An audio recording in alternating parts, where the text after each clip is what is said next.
How to Save the School of Visual Arts and Design at UCF. UCF stands for opportunity. Or does it? Here are some excerpts from recent interviews with SVAD alumni. I've graduated. Why am I still trying to teach myself what I need to get an entry-level job in the industry? How is this possible? UCF's program leaves us even less prepared for real jobs than I'd thought. So now I have all of this to learn after I graduate? I feel cheated. These results are not cherry-picked. They are the overwhelming consensus of recent graduates of the School of Visual Arts and Design at UCF. They represent a damning indictment of the program currently being offered at digital media at the School of Visual Arts and Design. The question now is, going forward, how do we fix this? The first step is asking local business leaders what skills they need from graduates of the School of Visual Arts and Design.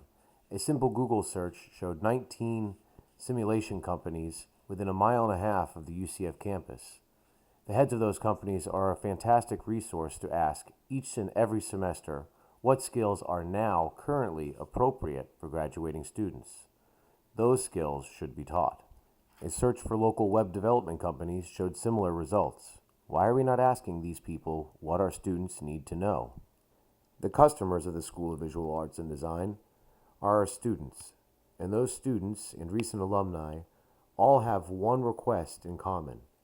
They want a job, and they want their education at UCF to translate into a job. Is that too much to ask? We say no. We have a solution.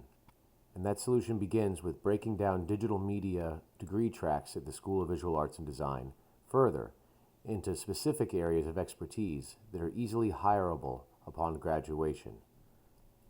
Going forward, digital media students' design tracks will be split up into job skill designations that match what employers require upon graduation. In the case of digital media web design majors, these will be broken into front-end developer and back-end developer. In the case of game design majors, they will be broken down into categories of game design art, game design programming, and game design production and design. For these skill set designations to have any meaning, the class load must be changed in both design tracks. A broad education in either game or web design should not be ignored, but the required class set is currently too large and homogenized to be of maximum utility to graduating students who are looking for jobs. The easiest place to find room is in the restricted electives section of the design tracks. Many of these classes are only offered as humanities classes, which have little to no bearing on the skill sets needed for employment upon graduation.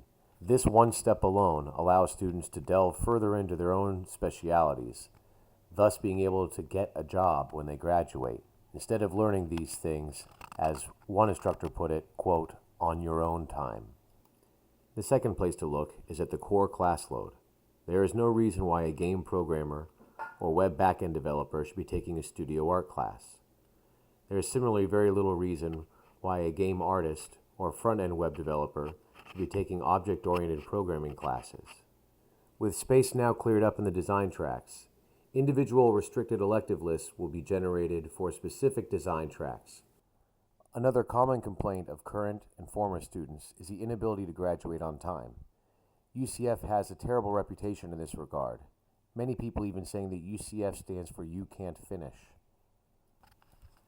Within the School of Visual Art and Design, particularly in the digital media tracks, what we have found through our interviews is that the reason most people cannot graduate on time are the existence of quote-unquote bottleneck classes, required for graduation, prerequisites for other classes, and only offered one term per academic year.